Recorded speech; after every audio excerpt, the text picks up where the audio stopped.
So I'm going to build on what Catherine said and tell you a little bit about my experiences with AI, building these systems, and also helping students and people at large understand what AI is all about. And first of all, I'd like to start with my definition of AI and the way I see the world and the field.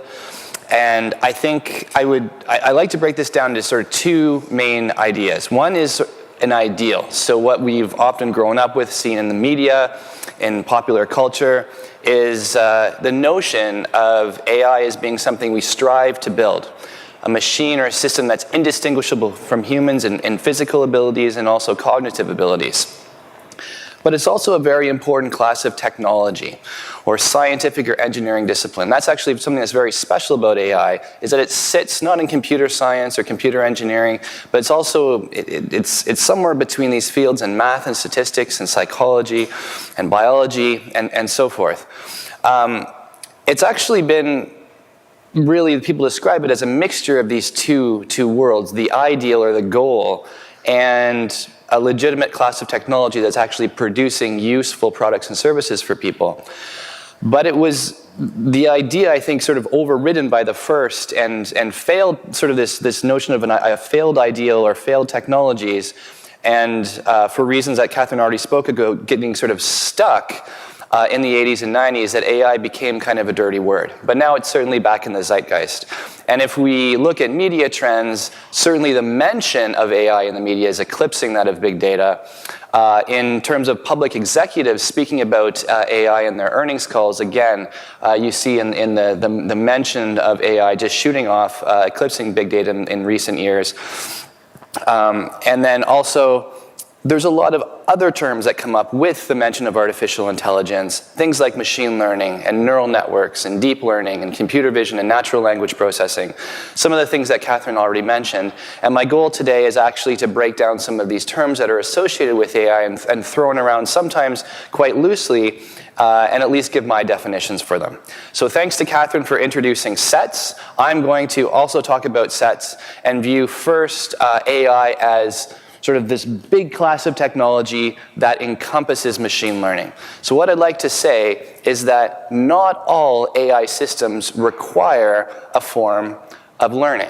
So you can build systems with rules, or you can hire people to program them and put their specific expertise or domain knowledge into these systems, and they can build products and services that are very useful to us as humans. So for example, what I often like to talk about is a thermostat that's keeping this room at a comfortable temperature. So it's been programmed to do its job, and it's doing a great job. It's keeping us all very comfortable, but it's not necessarily learning anything about the people in the room or their habits over time. You might have a fancy thermostat at home, like an Ecobee or a Nest thermostat, and that actually might start incorporating some elements of learning, adapting to the patterns of behavior that's in your house when you go to bed, when you get up, when you leave the house, when you come home, and so forth. So what has really led to this resurgence of AI is this class of technologies that incorporate some aspects of learning. And if you don't have learning, you have people, you have programmers, and we're limited by the experiences and the skills and the abilities of programmers. So someone can program this thermostat to do a reasonable job of keeping the room at the right temperature. Someone has programmed the tax software that you're going to be using in April to optimize your tax returns, and many people will argue that's intelligence. But it doesn't have the same notion of intelligence that humans have, and that's the ability to learn and adapt. So my view of machine learning, I actually think it's quite aligned with what Catherine was saying, is that there's certainly many tasks that computers are much better at than humans, particularly in analytical tasks like sorting huge lists of numbers or computing pi to a high degree of precision. But there's also things that humans are naturally good at and are actually very challenging to automate. So recognizing a friend's face, or hearing a song and recalling who's the artist, whether that's an instrumental version or it's sort of a remix, you'll still recognize the essence of that song. And that's just not pure pattern matching. Understanding speech, making a recommendation of a new book or a song to someone, these are all sorts of things that are in the domain currently of humans and are starting to shift out to the domain of machines because of machine learning. So really, machine learning allows us to solve these problems in the human domain, not by programming or rule following, but by learning from data. and that's why it's so promising as a technology. So just to give you a brief overview of the machine learning pipeline, I'm using an example from computer vision, but this could be applied to any kinds of data. So machine learning is really, to me, three steps. There's an input, comes in the form of data. There's a pipeline, which usually involves some features extraction from the data, sort of retaining the most salient aspects, and an algorithm that turns this input into some useful output. So that could be a prediction, it could be a decision or a recommendation or a visualization. These are all things that are useful to us as humans. And when you see this, it's a mapping of input to output. This is just a function. Functions take inputs, they produce outputs. So one can get on the computer and write a function to square numbers. And it's a very simple function. This is it in Python, one line. Takes a number and it squares it. So I can call it on an input, it returns an output. A different input, it returns a different output, and so forth. I could write more complicated programs. Like, for example, I could write a program to take some music and transcribe it into an audio wave, and then it would essentially play in, say, MIDI or something like that, the music that was represented by that score. But there's many problems that are just very, very difficult to write that input-output mapping. So the one I like to talk about often is autonomous vehicles. So the vehicle, in this case, is outfitted with a whole bunch of sensors. It has cameras, it has communication from other vehicles, it has maybe weather reports, it has updates on the traffic and so forth. And all this data is coming into the system as inputs. And then we need to produce an output, which is simply, accelerate, brake, steer left, steer right. The output space is actually not that challenging, but it's the mapping from input to output that would put even the greatest programmer sort of running away when you ask them tasked to write the program to do that job. So in this case, even our best programming teams, they struggle with these sorts of problems, and therefore it's actually a better idea to, instead of program such a system, have it learn from experience. So show it input-output mappings, and have the system essentially build that function from input to output. So in this case, this involves getting in the car, driving it around with all the sensors running, having somebody at the wheel driving the car, and then recording both the inputs of the output of the system, and then using an algorithm to actually learn that mapping. Now, the most important thing about machine learning is that even if we've driven this car around California and trained it to actually learn this input-output mapping, performing in California is not the important thing. Performing up in Canada, in Toronto, or Winnipeg, or Saskatoon, or wherever, is the important thing. And this is called generalization. It's the ability of the system to perform well on previously unseen inputs. So what's it going to encounter when we bring the car up here? It's going to be driving in different weather conditions. It's going to be encountering different types of roads, both the conditions and the other drivers. It's going to be essentially being in different geographies or locations it's never been in before, different people behind the wheel. And we can't have it break down when the inputs change from the inputs that it was used at training time. And we call this generalization. It's essentially the fundamental goal of machine learning.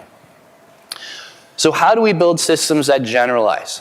I'd like to talk about this in terms of the experience that a learning system undergoes. And there's essentially three types of learning experiences that I'd like to highlight.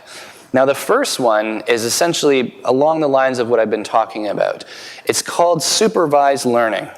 And this is, I'm going to use sort of children and parent analogies here. This is the idea that you're sitting down with your parent and they're asking you questions about a book and you're answering them and they're telling you if you're right or wrong. So it's very direct interaction with a teacher or an oracle or however you want to call it. So you could also see this as being a student in school and handing in an essay or an assignment and having very specific feedback on each of the questions where you were right and where you were wrong. And supervised learning is very powerful, but it requires ground truth. It requires the answer from the teacher or the oracle. So you might put in an image of a banana into an object recognition system or an image classifier, and your system is just starting training. It's not doing very well, so it predicts a trumpet. It says, well, this is an image of a trumpet. And you say, no, that's not right. I know this is a banana because I'm training the system. So you have to have a way of measuring this error to know when you're right or wrong or how wrong you are, and then go back and basically update this system so that the next time you show it a banana, it actually says it's a banana. And the action of actually providing this direct feedback, basically as soon as the system has made its prediction, that's what makes it supervised learning. Now, to give you a concrete example of supervised learning is something I just talked about. It's called classification. It's probably the widest task that's applied in machine learning. So there's a startup in Waterloo called Thalamic Labs. They're creating an armband. You put it on your arm. It reads electrical signals coming from your arm. And essentially it's trying to predict that the movements that you make with your arm are one of a finite number of gestures. So you might clap your hands, or you may move your arm upwards or downwards, and it essentially wants to take that signal and classify it as up or down or hand clap or hand wave, a finite number of categories. But you also see this in spam detection. So is this email spam or ham, meaning not spam, or a medical diagnosis? Is this something that's benign or malignant? The ad click-through, for example, somebody given their existing interaction with a website and the demographics you know about them, are they going to click on an ad or not? These can all be framed as classification. And these are typically trained via supervised learning, collecting a large labeled or annotated data set and training these systems with very direct interaction.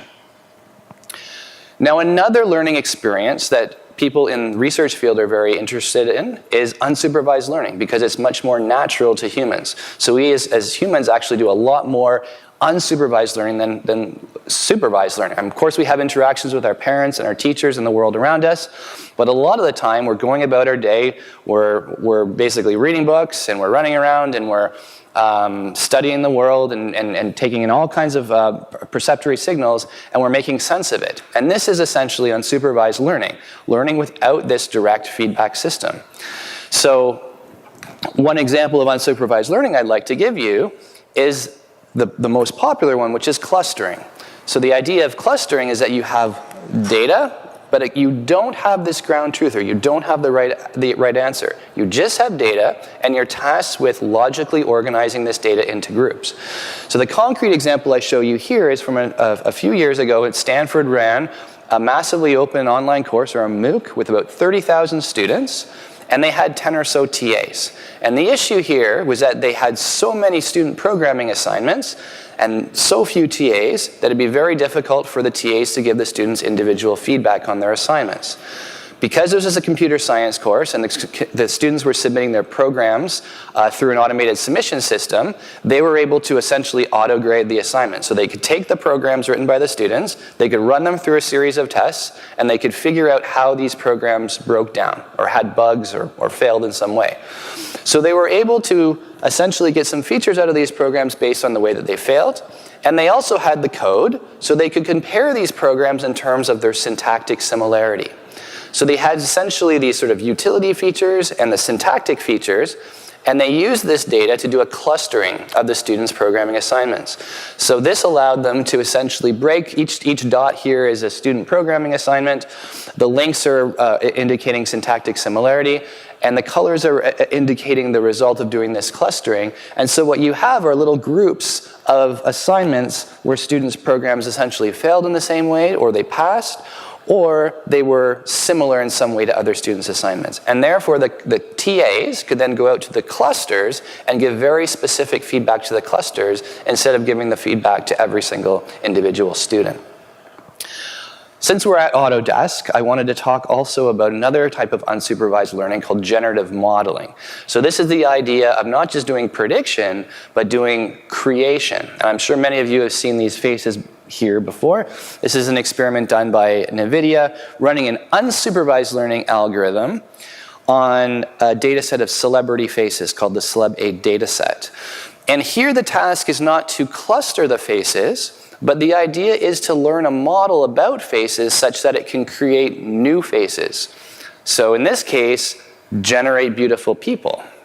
And the task is not to create exact replicas of the data set, but to create new people that are like the existing data set. So these two faces that you see here are celebrity faces or beautiful faces generated from the data set. If you take these faces and you sort of look pixel by pixel, the similarity against the individual images that were used to train this system, they're actually quite different. So it's not copying faces, it's creating new faces.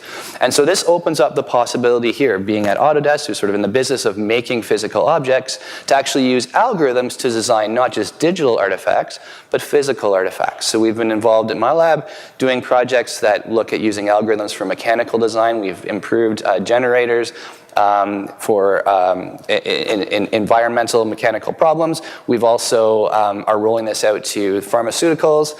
A lot of people are interested in the notion of taking the engineer or the designer out of the loop, putting in an algorithm, and essentially closing that loop and making better designs that we couldn't even naturally think of as humans. Now, obviously, there are concerns, and we'll talk about this later. Fake news is a great example of an algorithm that might be writing news stories. Or if we're talking about generation in the physical world, what about physical forgery, or parts that sort of look good on the surface but break down when we're creating, say, aircraft parts or car parts out of these generative algorithms? So it's an emerging topic and something certainly worthy of discussion. The third and final type of learning experience I'd like to mention is reinforcement learning.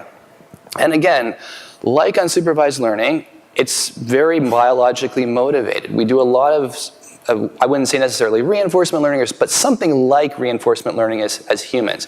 Again, using the child analogy, this is the idea of a child moving through the world, like running like the toddler that you see here is running, and suffering some kind of punishment or reward for their activities or their actions. What's different between reinforcement learning and the unsupervised learning or the supervised learning that we saw before is, compared to supervised learning, the reward is very weak. Right? So it's just a numerical, in the algorithmic setup, it's a numerical reward into a positive value or a negative value indicating reward or punishment. And also there's this notion of a temporal element. The agent or the learner may carry out several different actions along the way, and after some time, they'll experience this reward or punishment, in this case, the toddler falling down. But the agent or the child has to figure out what was really about this series of actions that actually led to the eventual reward or punishment. And this is called the credit assignment problem, and it's very difficult. But there's been great progress on these types of algorithms. One area is in reinforcement learning for game playing. So we see in Google DeepMind has been rolling out a number of these different algorithms. Over here you see this for Atari playing, so you have a number of different Atari games down the left, and then you have their performance, sort of human versus machine. And so the games above this horizontal line are the ones that the system that's been trained by reinforcement learning is playing above a human level, and the ones below are still games that are kind of still left for the humans to do better than machines. But the games are sort of starting to cross this line over time. And so one game like this is Go. So many of you might have heard the announcement a couple years ago. The DeepMind Alphago system beat a Go grandmaster in 4 out of 5 games, and people were very enthusiastic about this algorithm. And just this past fall, there was a new version of this algorithm released called Alphago Zero, which didn't use any expert knowledge at all, like the first system, but it learned entirely by playing itself. So this was a huge breakthrough in terms of the algorithmic development to show, this system that was trained to play itself about 2.5 million times in 3 years could essentially be the best Go player, human or machine, on Earth. And what was actually really, really interesting is they looked at the evolution of moves that this system learned over the course of these 3 days, and they could actually pick out certain strategies that humans had discovered over the course of 1,000 years. But that wasn't it. After that point, it had discovered the human strategies, the strategies that had been documented in Go books. It went beyond that and started inventing these very creative strategies for playing the game that looked very, very strange to humans. And the same sorts of things have been done with the generative algorithms I mentioned before. They start coming up with very interesting design and creativity that just really eclipses us as humans. Okay, so that's the learning experience. I also want to touch on a couple other different types of learning, and these are motivated by representations in machine learning. So if we show data to these systems, it's really, really important the representation the way that this data is represented. So for example, if we just have sort of 2 variables, x and y, and those are represented in what we know as Euclidean space or Cartesian coordinates, it's impossible for us to draw a straight line to separate the blue and the green points. But if we simply represent our data in a different way, this is polar coordinates. So it's a very simple transformation of the data from one space to another, still in 2D, but we can suddenly put a line through these points. So every point here maps to a point here. It's just undergone a simple mathematical transformation. But this has made the learning problem much easier.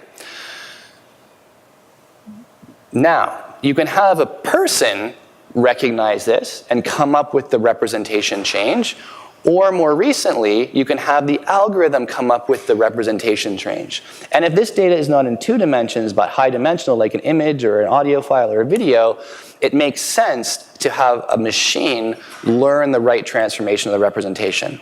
So this is what we call representation learning. And it's a subset of machine learning, but it's very powerful. And because designing representations or even learning representations is so difficult, we've actually come up with a pretty good way of doing this. And this is called learning representations layer by layer. So one good strategy is to learn a representation or a transformation of the data, and then take that representation and learn another representation on top of it, and then learn another representation on top of it. So there's a number of algorithms that essentially will take the data, transform it multiple times, and this will make the learning tasks much simpler, just like that example I showed you. And when you do this automatically, and you do it in a series of layers, this is called deep learning. So deep learning is a particular type of technique that sits within representation learning, which sits within machine learning, and it's tasked by learning these multi-layer transformations of the data automatically, with no human in the loop. Now, this is also known as neural networks. So you've heard about neural networks. People have known about neural networks since the 50s, as Catherine pointed out. But these days, starting in about 2006, people started calling neural networks deep learning to point towards some advancements in the field. But a lot of the technology is from the 80s and 90s. It's great technology, it's great discoveries, but it's working now, as Catherine said, because of more data and more compute.